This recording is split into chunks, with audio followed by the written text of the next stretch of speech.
Vamos lá então para a nossa segunda aula aqui. Vai ser uma aula, né? As demais acabam sendo tudo muito mais opinativo. É até meio estranho, talvez para vocês, para mim é pelo menos. A gente costuma conversar aqui todo dia a partir de um viés mais opinativo. Eu pego um assunto e a gente conversa. Mas eu acho que tá ficando legal, né? Não sei o que vocês acham. Comenta aqui embaixo se está gostando dessa sequência. Já tem uma aula, né? Anterior a essa, só a de Aristóteles, e teve também a dos temperamentos.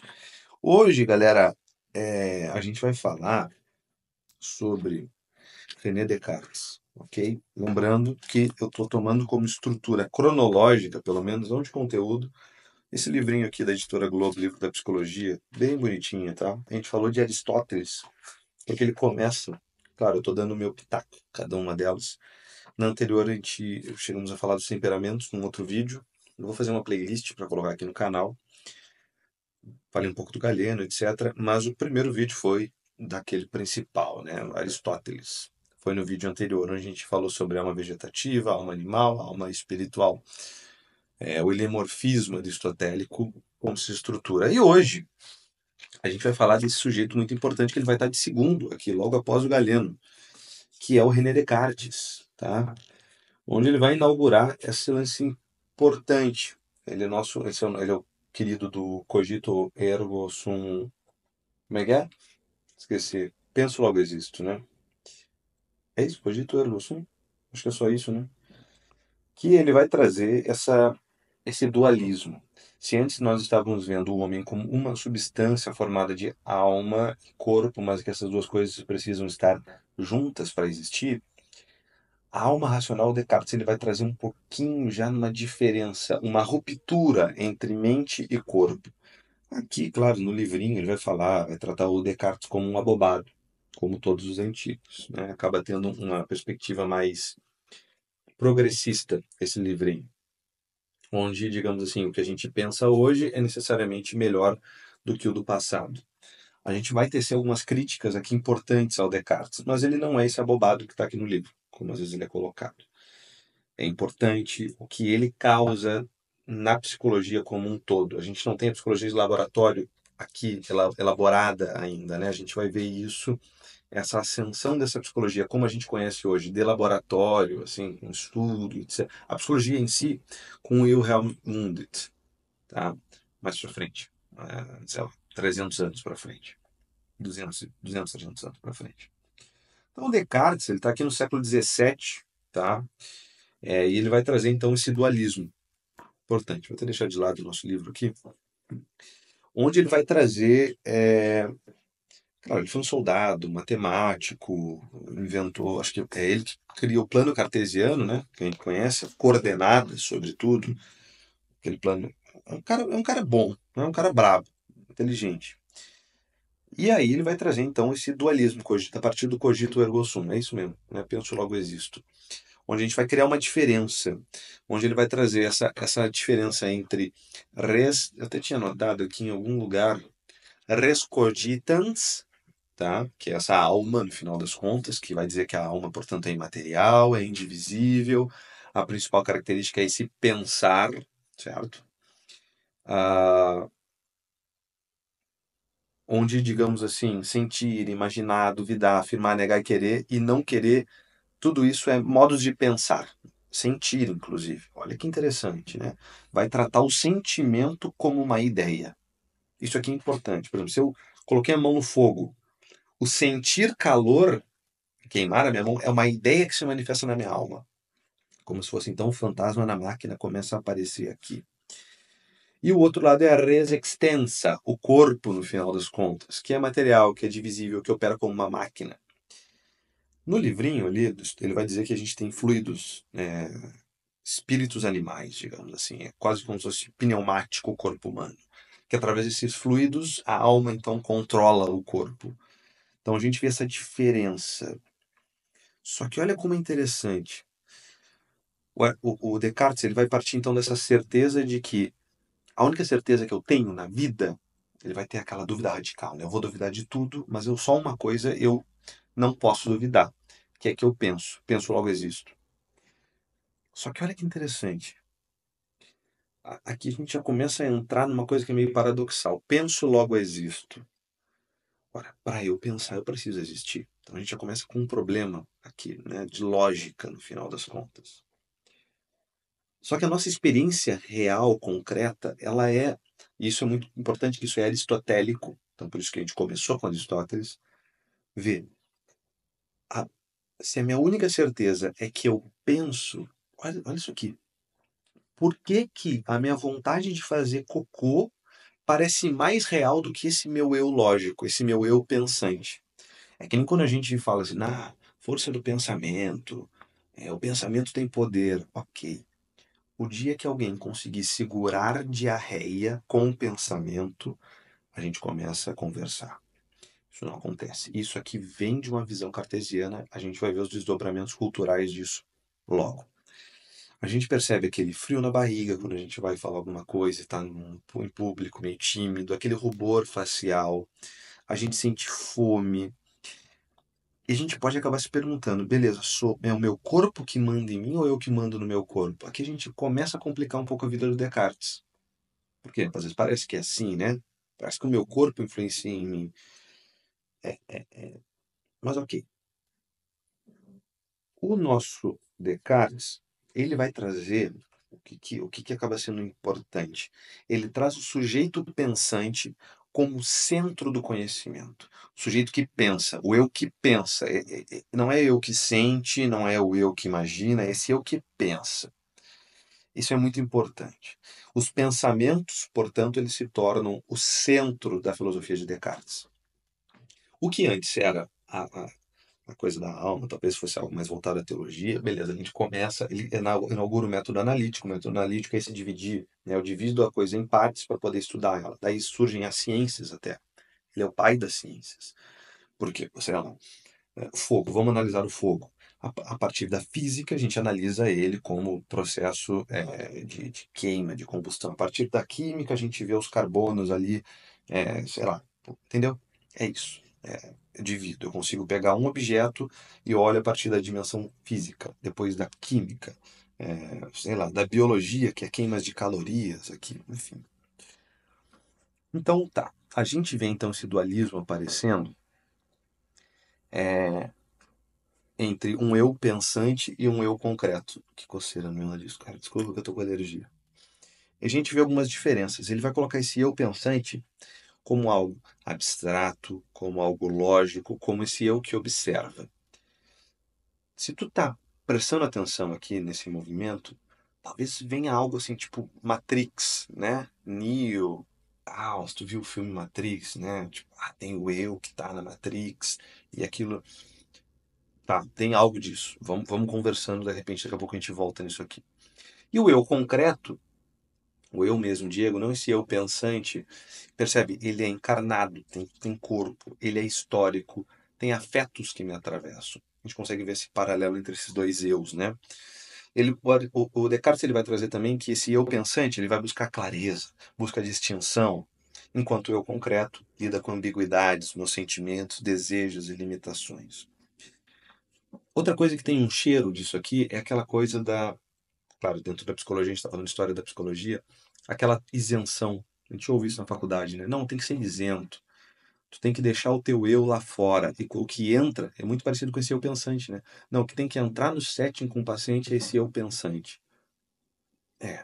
Começa a ter alguns problemas aqui. Depois o eu pensante ele vai dizer, pode se isolar em ideias coerentes, porém irreais. E o eu concreto está sempre confrontado por uma realidade que resiste. Descartes diz que sentir é modo de pensar, mas sentir pede corpo. Logo, o puro cognoscente, esse que pensa, já nasce atado à carne. Vamos lá, então. Uh, o critério de clareza e distinção que o Descartes vai trazer, tô quase falando de Aristóteles, né? Com Aristóteles na cabeça. Ele vai dizer assim, ó, eu só aceito algo como verdadeiro se percebo claramente, sem confusão e distintamente, sem mistura. Ou seja, o Descartes ele só vai assumir alguma coisa como real se tiver uma coerência clara. Só que olha que loucura. Coerência interna nos meus pensamentos, isso aqui é muito importante para a psicologia. Só porque algo tem uma coerência interna, isso não garante que esteja aderido à realidade. Quantas vezes a gente pega isso? Ou seja, uma coisa tem muita lógica dentro da minha cabeça. Tá amarrado, direitinho. Um castelo lógico assim, enorme, mas que não está atado à experiência concreta. O que a gente vê? Qual é o desdobramento disso aqui? E se a gente vê, nós vamos ver culturalmente, nós vamos ver cientificamente uma ênfase para esse eu pensante. Qual é o desdobramento disso? Problema, neurose. Porque a gente vai ter todo um castelo lógico defendido por milhões de mecanismos de defesa que fortalecem a lógica disso. Pode brincar de bater boca, tá? Mas tu pega lá um cara que está em mania bipolar, ele vai ter uma capacidade lógica a mais apurada que tudo. E aí vai dar problema. Porque o paciente, de algum modo neurótico, ele sabe racionalmente que não há contaminação daquilo, né? Que aquilo tem uma coerência. Mas o corpo pode reagir com pânico, por exemplo. Ah, por que eu estou sentindo isso? Não tem porquê. Ó, quantas vezes a gente ouve isso no set, né? Não tem porquê eu estar me sentindo assim. E realmente, tem uma coerência interna. Não tem porquê, a partir da coerência lógica que tu está seguindo, não tem porquê. Mas a busca, colocar os pés na realidade, no eu concreto, isso derruba esse castelo lógico e aí percebe que, olha, ainda que tenha uma coerência interna, não quer dizer que seja verdade. Isso é muito importante, presta atenção nisso aqui. Não é só porque tem uma coerência interna e tem essa clareza, portanto, que o Descartes traz aqui, não quer dizer que isso seja verdade. Por isso, o penso logo existo, ele é problemático na raiz, ok? Tanto que é isso, né? Na clínica a gente vê TCC, né? Vai ver crenças disfuncionais, são pensamentos muitas vezes, que são claros para o sujeito, tem toda uma clareza, mas que colidem com o mundo factual. Não representam o mundo factual. E a reestruturação cognitiva é nada mais nada menos do que colocar os pés na realidade. Pensa, né? Sei lá, quantas vezes nossa, aquilo fazia tanto sentido, aquilo fazia muito sentido. E depois aquilo se provou falso. Depois aquilo se provou irreal, no final das contas. Ok? Sei lá, a gente pode pensar em outros exemplos mais simples, quando tem essa descontinuidade da experiência com a ideia, né? O corpo que acaba nos traindo muitas vezes. Tipo assim, nossa, eu tô tranquilo, mas eu tô tremendo, eu tô nervoso. Essa desconexão entre uma coisa e outra, onde, sei lá, eu tô logicamente seguro dentro de um avião e meu coração começa a disparar. O avião vai subir e meu coração começa a... Não é? Ou a gente pode pensar até mesmo na fenomenologia da dor, aquela dor fantasma de um membro amputado, e eu sinto aquela dor. Mostra que a dor não tem um funcionamento só como um sinal elétrico, não é só mecânico, né? Não é só, ok? E claro, né, o Descartes ele vai colocar que então tinha esses movimentos pneumáticos guiados por fluidos, né? Espíritos animais, vapores sutis, como se fossem pistões e fluidos no corpo regidos por essa alma, e que esse centro, que faria o centro de comando, seria a glândula pineal. Por isso que a gente vai ver muitas coisas holísticas que eles falam sobre a glândula pineal, usar não sei quantos por cento do cérebro e tal. Mas a dúvida cartesiana, qual é o benefício da dúvida cartesiana, de duvidar de tudo? Porque ela ajuda a purgar crenças frouxas. Uma coisa que é meio frouxa, né? Se eu coloco a prova de uma coerência interna, muitas crenças vão cair né, por terra. Muitos ateus às vezes fazem isso com religiosos, né? Uma crença frouxa, a pessoa que tem uma crença frouxa sobre religião, vai lá um ateu, vai lá e pressiona. Sei lá, o adolescente vai lá meter uma pressão na titia cristã, e aí ela se enrola e beleza. Eles, nossa, isso é o ceticismo, né? Mas isso também é um problema. Por quê? Porque eu só passo a assumir as coisas que são reais na medida que aquilo tem lógica. E isso acaba gerando, ou seja, eu viro um cético crônico. Eu duvido de tudo. Isso gera meio que uma ansiedade epistemológica. Eu não tenho certeza de nada. Eu não tenho nenhum chão para pisar. O meu testemunho não tem lógica. Entende? É como se fosse assim: a minha opinião vale mais do que o fato. E o fato eu não consigo explicar. Mas é isso que acontece, né? Tem muitas coisas que a gente não consegue explicar. Coisa mais tola é dizer assim: não, se tu sabe, tu tem que saber explicar. Não, isso é uma bobagem tremenda. Tem fato. Vamos imaginar o seguinte cenário: estamos num tribunal. E nesse tribunal, eu sou testemunha de que um sujeito deu uma facada no outro. E vem o advogado de defesa e mostra 1000 evidências, álibis e etc e tal, de que aquele sujeito não deu uma facada no outro. Mas eu vi o sujeito dando uma facada no outro. Eu não consigo te provar, mas eu vi. Percebe que o meu testemunho, faz parte da realidade. Todas as outras coisas, evidências, são argumentos para provar que não. Então, argumentos não superam o testemunho. Mas porque eu vi. Ah, mas o sujeito vai ser absolvido porque ninguém conseguiu provar. É, pode ser, mas eu vi ele dando uma facada. Não importa. Eu sei o que é verdade, né? Lembra, verdade é o pensamento que está adequado à realidade. Eu penso aquilo que está na realidade. A minha mente e a realidade coincidem uma com a outra. E claro, outro benefício da dúvida cartesiana é o próprio método analítico. Daí surgem as ciências, é isso que a gente vai ter o avanço das ciências, da medicina, da biologia, da química, da física, física quântica, enfim. Só que qual é o problema disso? Qual é o risco? A gente reduz o fenômeno àquilo que é mensurável, certo? A gente vê isso depois na psicologia. Ou seja, a gente só vai ver artigos realmente que se adequam a um método científico, que são coisas que são mensuráveis. Se aquilo não é mensurável, eu descarto.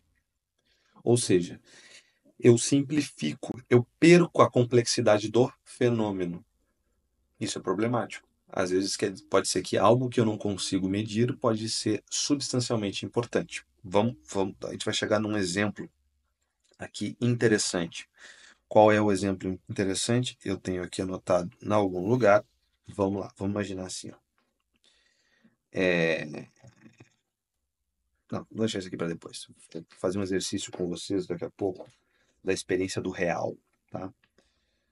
Vamos partir para as consequências culturais disso aqui. Tá? Demos um apanhado geral sobre o Descartes, essa divisão desse dualismo, essa divisão do eu pensante. Então, vamos lá. Esse eu pensante eu me restringi, eu sou, portanto, essa alma, esse negócio, o meu corpo está aqui, tudo que acontece são ideias na minha cabeça. A gente acaba gerando, então, esse problema. A gente começa a duvidar até de nós mesmos. Será que eu sou eu mesmo? Como é que eu sei que eu sou eu mesmo? Gera-se ansiedade, porque eu passo a duvidar de tudo. Aquilo que era meramente intuitivo, eu passo a duvidar. Isso é um problema. Por exemplo,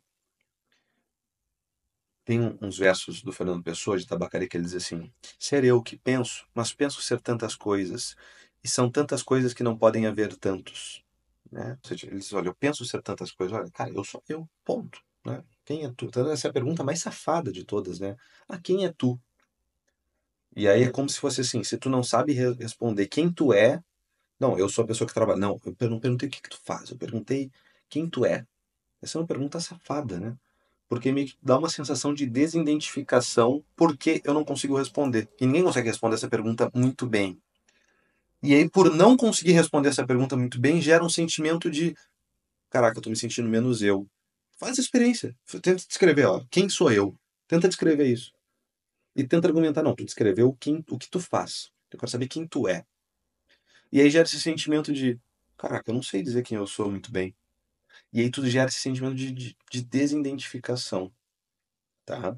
Isso é uma pergunta safada, que surge disso aqui. Então, se eu não consigo elaborar esse eu pensante, é como se eu gerasse sentimento de desidentificação. E se eu sou o que eu penso, bom, a gente vai ver isso aqui agora, né? A gente cai no primeiro problema cultural do Descartes, que é esse subjetivismo. Eu caio num subjetivismo, eu começo a criar bolhas de realidade. A minha verdade é aqui que entra. É o grande problema do relativismo, né? A minha verdade vira um critério último, porque tem uma coerência interna na minha cabeça, o eu pensante, então eu acabo proliferando o relativismo moral. Se a minha verdade, a tua verdade, a gente não tem mais comunicação. Só que isso aqui também é um problema em termos, é uma contradição em termos.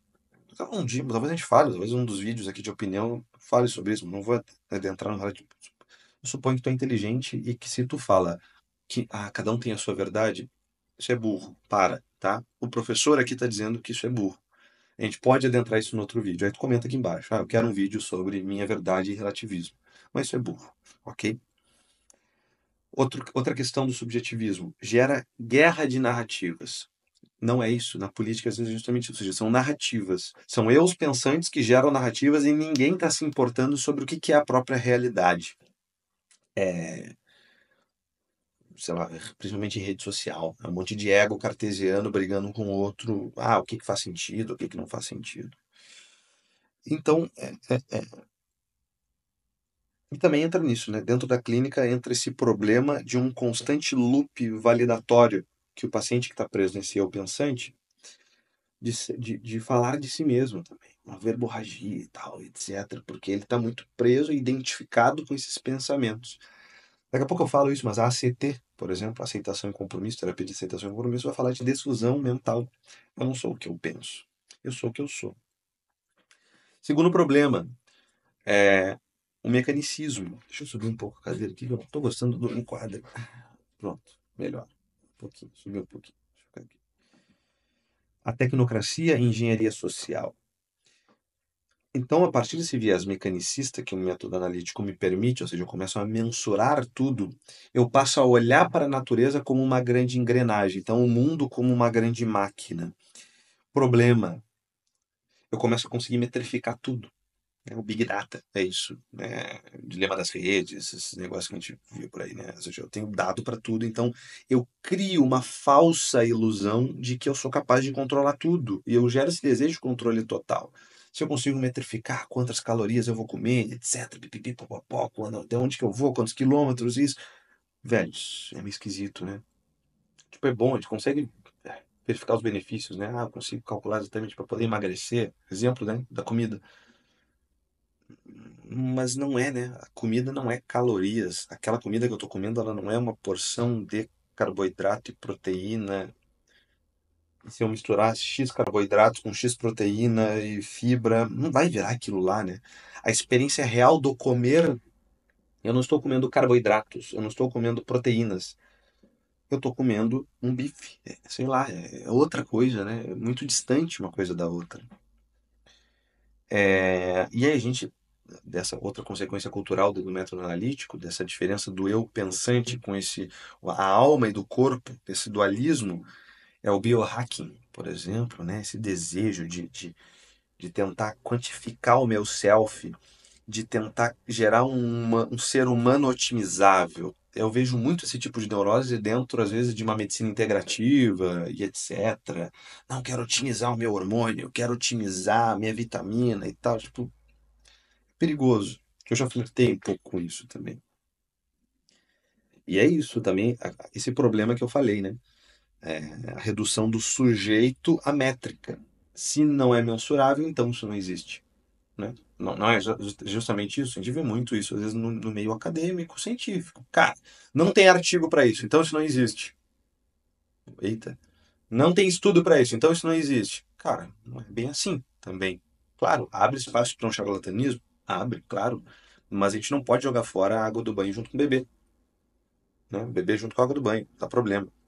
Outra consequência cultural disso, a estratificação do poder que a gente vê, né? Ou seja, um domínio da técnica me garante um papel sacerdotal na sociedade. Então, a gente viu isso agora no meio da pandemia, por exemplo, né? Quem que eram os sacerdotes da realidade? Os cientistas. Se um cientista falava A, pois ele domina a técnica, então ele é capaz de me dizer como a realidade funciona, e eu que sou um mero leigo imbecil, não sei nada. Isso é grave. Vê, a gente tem uma estratificação do poder que surge daqui, caramba.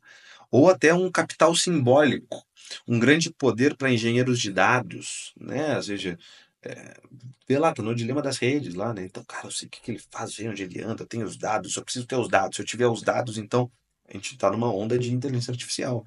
Não, a inteligência artificial tem muitos dados, mas não supera um ser humano. Não supera, vai superar a indução e indução, mas falta algo ali, tá?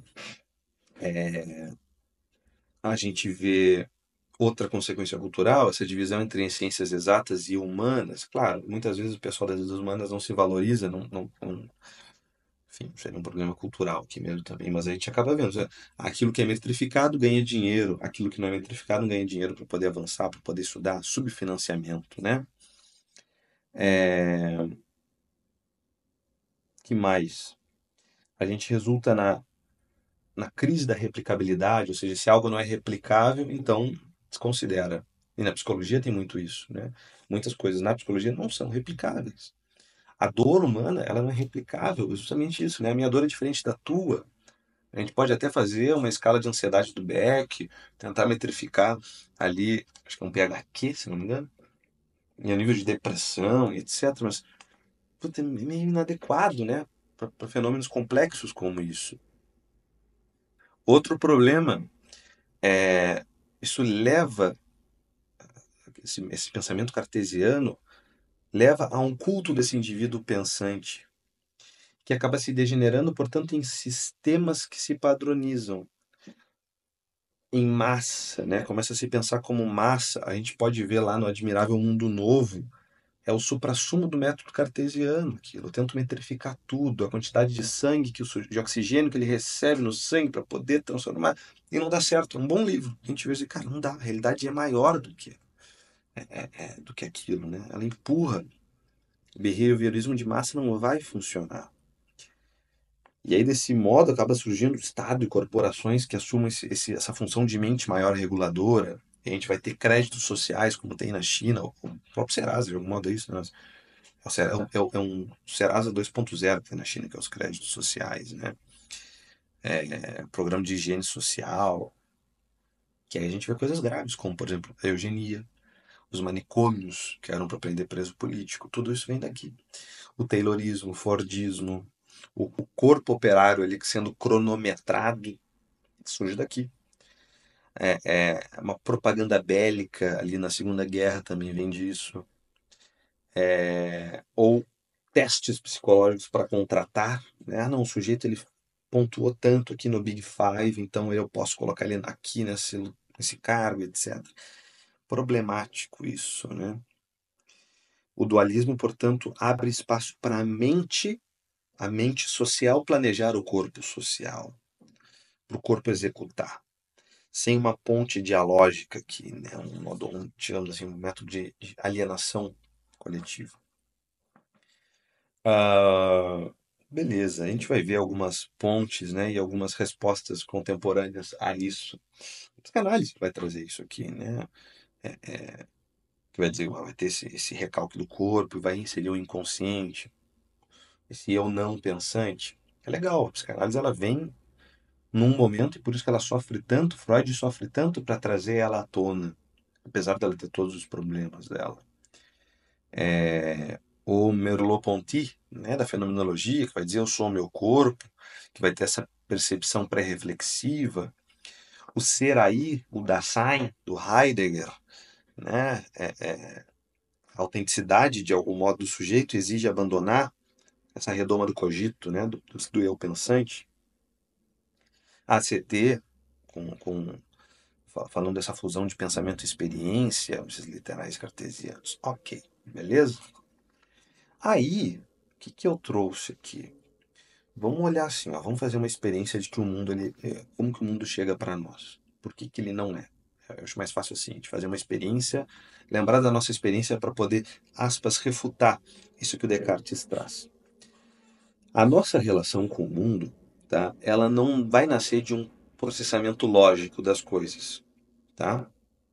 Que, sei lá, vai pegar dados crus da realidade e vai desenhar na nossa cabeça, né? Eu olho para cá, para a parede, eu vejo um branco, eu vejo que tem algo sólido e a textura, e aí monta na minha cabeça através de uma operação binária, né? Ou seja, como seria um computador, pixels, né? Não é assim, a gente não funciona desse modo. Nosso cérebro não é como se fosse uma máquina, é diferente. A nossa experiência do real não é como um computador capta. Nosso olho não é uma máquina fotográfica. Mas a gente tem um mergulho imediato por presença na realidade, antes daquilo virar uma ideia. Vamos lá. As coisas, para nós, elas aparecem como um todo, como coisa, e não dados atômicos. Tudo que está aqui, na realidade, tipo assim, olha, eu olho para cá para frente, tem um computador, tem um celular, tem a porta. Essas coisas elas não aparecem como dados atômicos, computador, celular e porta. Eu recebo isso tudo de uma vez só. Eu estou mergulhado nessa experiência. Por exemplo, quando tu vê um cachorro dormindo na rua, tá? Tá vendo lá o cachorrinho, tá amarrado num poste, e aí tu tá caminhando, tu olha pra ele, tu não vê uma mancha marrom com 4 cilindros embaixo, não é? Uma mancha marrom seria os pelos dele marrom e as patinhas 4 cilindros. E aí tu vai acrescentando detalhes e aí ele se torna um cachorro. Não, não é assim. Tenta fazer isso, ver um cachorro, ver, sei lá, alguma coisa, tenta ver como uma mancha marrom em 4 cilindros. Não sustenta. Aquilo se apresenta para ti imediatamente como um cachorro. A percepção ela já vem estruturada.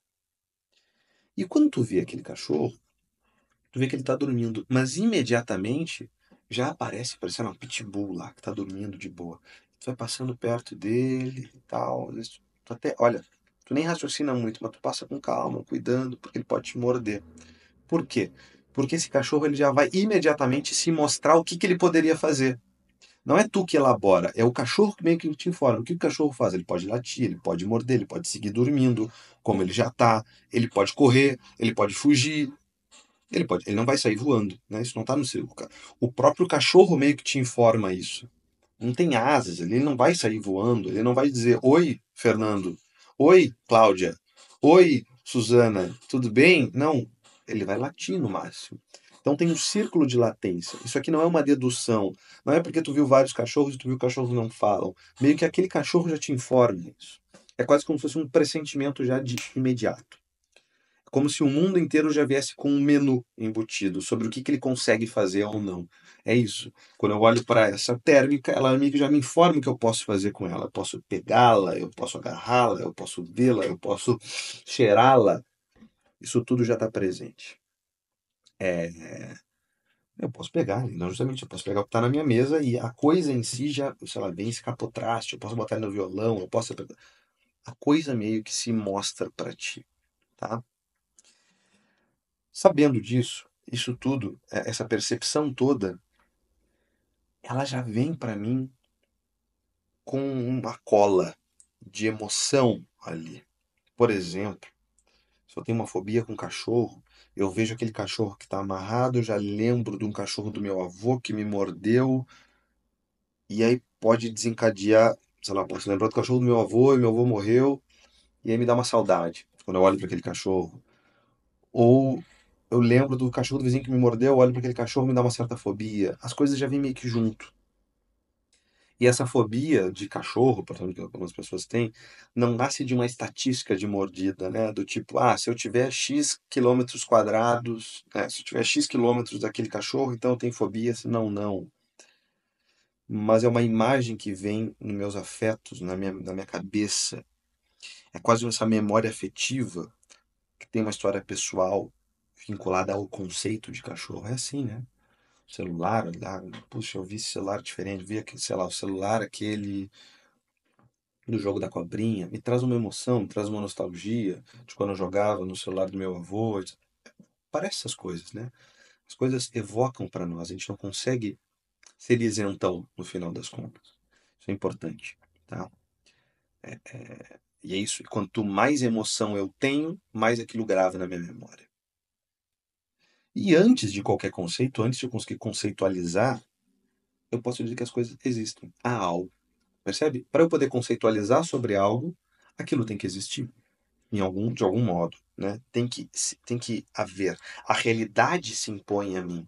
Isso que é muito interessante, é um certo conhecimento por presença. As coisas existem e, portanto, isso já permite que eu a conheça, ainda que eu discorde, né? Ou seja, ainda que o eu pensante discorde daquilo, a realidade se impõe a mim.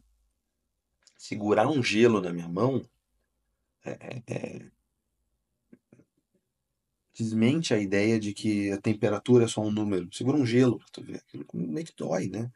A dor corta o silogismo.